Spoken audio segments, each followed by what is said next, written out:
Ya tadi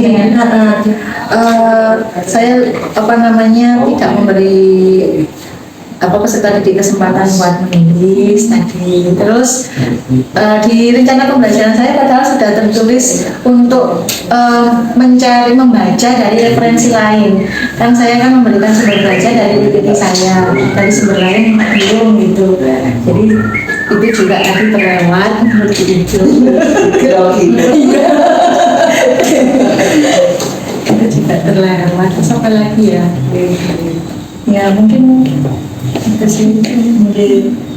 Untuk targetnya anak-anak dalam pembelajaran tadi sudah sesuai dengan harapannya. Seperti itu memang diharapkan. Kalau memang kita kaitkan dengan pembelajaran mendalam Ibu, ini kan secara kita lihat sekilas bahwa untuk RPM-nya atau PPM-nya kan sudah sesuai dengan tahapan-tahapan di pembelajaran mendalam. Tadi seperti yang disampaikan Pak Karim juga untuk 3 menggembirakan, bermakna, itu sudah masuk semua, sudah ada. Kemudian di tahapan-tahapan memahami, mengaplikasi, merefleksi juga sudah tadi. Cuma gini Bu, di awal itu ketika tahap memahami itu tidak harus selalu guru yang menyampaikan materi ke anak-anak. Nah, tadi kan jenengan pakai PPT, anak-anak dijelaskan seperti itu. Sebenarnya di awal sudah bagus, anak-anak diminta potongan itu tadi ditempel-tempel itu kan sudah mengasah anak-anak untuk menggolongkan itu. Ketika masuk di materi itu yang bagus adalah anak-anak menemukan sendiri konsepnya. Jadi tidak langsung diberi PPT itu enggak. Mungkin jenengan bisa menyediakan contoh, misalnya ini tadi materinya tentang deskripsi menggunakan adjektif. Nah, jenengan bisa misalnya anak-anak diberi video atau benda seperti itu. Jadi anak-anak akhirnya dia menyimpulkan, oh deskripsi pakai adjektif itu seperti ini. Nah itu dari anak-anak sendiri. Nah ini bisa dalam kaitan berkelompok. Merumuskan konsep materi itu kalau bisa jangan langsung diberi, istilahnya jangan langsung disuapi gitu. Jadi anak-anak menemukan sendiri dulu. Nah nanti baru boleh penjenengan menampilkan PPT-nya tadi sebagai bentuk penguatan. Oh berarti sudah betul anak-anak ternyata untuk deskripsi dengan pakai adjektif itu seperti ini loh, ciri-cirinya ini loh, cara membuatnya begini, itu diberi penekanan. Tapi kalau bisa setiap konsep materi apapun anak-anak suruh membangun sendiri di awal sebelum guru menyampaikan materi nanti menggali pengetahuan awal anak itu harus pakai apa ya, pakai medianya bisa yang ada bisa macam-macam bentuknya. Kreativitas guru lah itu yang penting anak-anak bisa. Biasanya ini memang kalau anak menemukan konsep sendiri itu kan sulit ya Bu, jadi harus berkelompok, biasanya saling sharing nanti baru disampaikan. Iya tadi Bu Lilis kan juga tanya ada yang tahu tentang adjektif? Nggak tahu. Sebenarnya tanya jawab. Cuma kan mungkin dalam bentuk umum ya adjektif gitu. Coba kalau mungkin coba bisa nggak kalian menggambarkan botol ini tapi dalam bahasa Inggris mungkin gitu ya? Nah itu ya kira-kira gitu. Jadi anak-anak mau diawalkan di awal itu menemukan konsep sendiri dengan pemicunya bisa media, video, apa berupa teks atau apa seperti itu.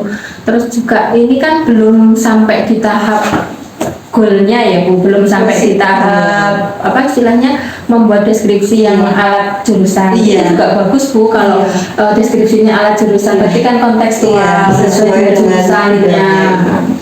Itu enggak apa-apa kalau misalnya di awal anak-anak bentuknya kan sekarang ada DPL kolaborasi itu kalau bisa memang dimaksimalkan anak-anak di kerja kelompok di awal kan ini membangun konsep kan masih deskripsi di awal, istilahnya membangun konsep pengetahuan anak-anak untuk menuju ke deskripsi yang sesungguhnya yang besar kan gitu. Itu tidak apa-apa kalau di awal-awal kelompok dulu. Mungkin kalau dengan nanti berharapnya anak-anak bisa mandiri, mungkin nanti di akhirnya atau apa, akhirnya setelah kerja kelompok diminta, oh tadi sudah berkelompok sekarang harus saling dulu gitu. Jadi anak-anak biar terbiasa untuk berkolaborasi. Itu sih kalau untuk bahasa Inggris sebenarnya bisa antar mapel, bisa sama dengan mapel lain, dengan project lain. Mungkin dikaitkan dengan ini Pak, apa yang kokurikulernya sudah jalan di sini? Kokurikuler ya jalan Bu, macam-macam. Kemarin yang terakhir itu pemilihan itu apa? OSIS. Apa? Yang itu Yang apa? proyek lintas mapel sama pengaplikasian 7 kebiasaan anak itu loh. Ya. Belum. Kalau yang proyek perjurusan belum Bu. Ini masih kemarin tuh global. Prakarya. Ya, prakarya itu masih umum, produk umum. Tapi kalau yang kolaborasi masih belum. Kokurikuler kan ada mapel-mapel tertentu yang ada jam. Bisa saya rencanakan itu tadi alhamdulillah sebenarnya sudah semua. Jadi yang saya rencanakan sama pelaksanaannya itu sudah relevan lah, sudah sesuai. Terus untuk targetnya mungkin meskipun apa ya itu tadi masih ada beberapa kendala dari segi anak-anak, mungkin dari segi bahasa itu, tapi menurut saya sebagian besar mereka paling enggak itu tertarik dulu lah, ya jadi ya itu saya susun di rencana pembelajaran saya selipin dengan ice breaking dan lain-lain seperti itu untuk menarik minat lah, paling enggak anak-anak minat. Iya, tadi saya lihat juga anak-anak tertarik sekali gitu dengan pembelajaran. Untuk yang ini ya, Bu, ya.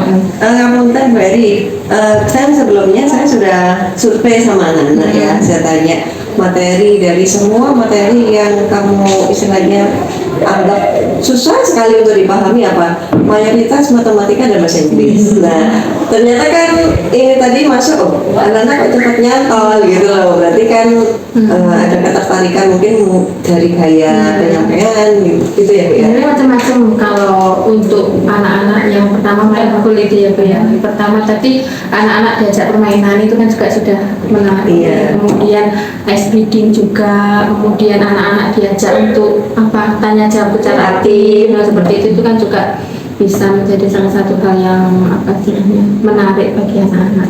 Yang penting kan anak-anak tertarik dulu ya. Iya. Makanya saya juga mikir kalau semua bapak ibu guru setiap hari ngajarnya seperti ini, pasti kan Iya. ada medianya